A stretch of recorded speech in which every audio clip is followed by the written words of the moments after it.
गांडे विधानसभा क्षेत्र अंतर्गत ग्राम पंचायत तेलोनारी के मुखिया प्रतिनिधि सह जेएमएम कार्यकर्ता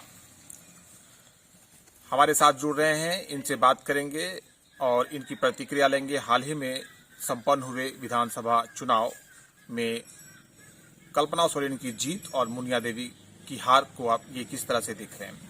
आपका नरसिंह जी हमारे चैनल में स्वागत है। हाल ही में संपन्न हुआ चुनाव नतीजा, क्या आप परिणाम से संतुष्ट हैं? सबसे पहले तो मैं इस चैनल को स्वागत करते हैं। आगामी जो विधानसभा का जो चुनाव हुआ, हम लोग तो मान लीजिए 1985 से ही जेएमएम से जुड़े हुए हैं। हम लगभग 30 वर्षों से हम तो इस विधानसभा क्षेत्र का सारा कार्यक्रम हम ही करते थे, जिसमें हमारे स्वर्गीय सलखन बाबू रहते थे उस समय। जहां तक कल्पना सोरेन की बात है, जब ये आई तब तो और खुशी हुआ हम लोग के कि दिसम गुरु की पुत्र वधू है, हेमंत बाबू की पत्नी है। ये तो विधानसभा गांडे विधानसभा का ये गौरव की बात है। लोगों को और खुशी हुई। चलिए, जो मेन बॉस है उन्हीं की जब पुत्र वधू हमारे पास आ गई तो इससे और अच्छा क्या हो सकता है हम लोगों का। इस सीट पर नारायण जी जो समीकरण है, हाँ, क्या ये एक सेफ और सुरक्षित सीट है जेएमएम के लिए? ये जो गांडे विधानसभा है वो बराबर जेएमएम का गढ़ रहा है। 4 बार हम लोग चुनाव पहले भी जीत गए हैं और 2 बार कल्पना जी चुनाव जीत चुकी है। एक गढ़ है। अब पहले हम लोग तो थोड़ा सा कष्ट होता था जिस समय की माइनॉरिटी जो था हम लोग के साथ नहीं था। अभी इस समीकरण में माइनॉरिटी हमारे साथ है।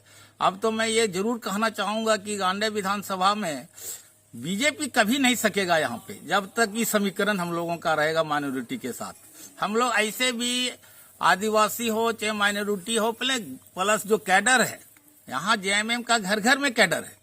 हर एक गांव में कम से कम 50 गो आपको कैडर मिलेगा और चुनाव में सारे लोग जी जान से जुड़े हुए थे।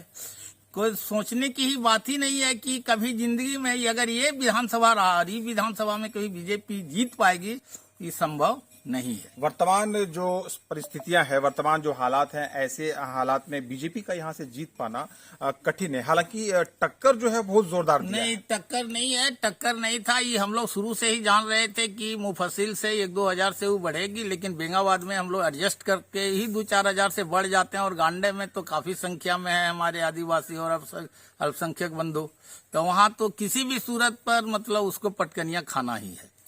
अब चूंकि सरकार ने चुनाव से पूर्व बड़ा वादा किया था कि मैया सम्मान की राशि 1000 से बढ़ा के 2500 किया जाएगा, तो आप दूसरे स्थानों का छोड़ दीजिए, आपकी अगर अपने पंचायत की बात की जाए तो यहाँ पर जो मैयाओं ने फॉर्म भरा है, जिनके अकाउंट में 1000 रुपया आ रहा है, उन लोगों में आप किस तरह का उत्साह आप देख रहे हैं? बहुत काफी चुनाव के पीरियड में हम देखे कि उसमें से भी जो महिलाएं, जो कि बीजेपी का भी मतलब कैडर है उसका पति, लेकिन वो जो 1000 रुपया महीना जो हेमंत बाबू दिए मैया योजना सम्मान योजना में, वो चुपके से वो वोट जेएमएम को ही डाली है। और मैया योजना जो है वो तो हेमंत बाबू कैबिनेट में भी पास कर ही चुके हैं, देना ही है उनको। दिसंबर से जो 2500 रुपये की जो बात किए हुए हैं, वो तो हमको लगता है कि खटाखट 2500 रुपया महिलाओं के बैंक पासबुक में जाएगा।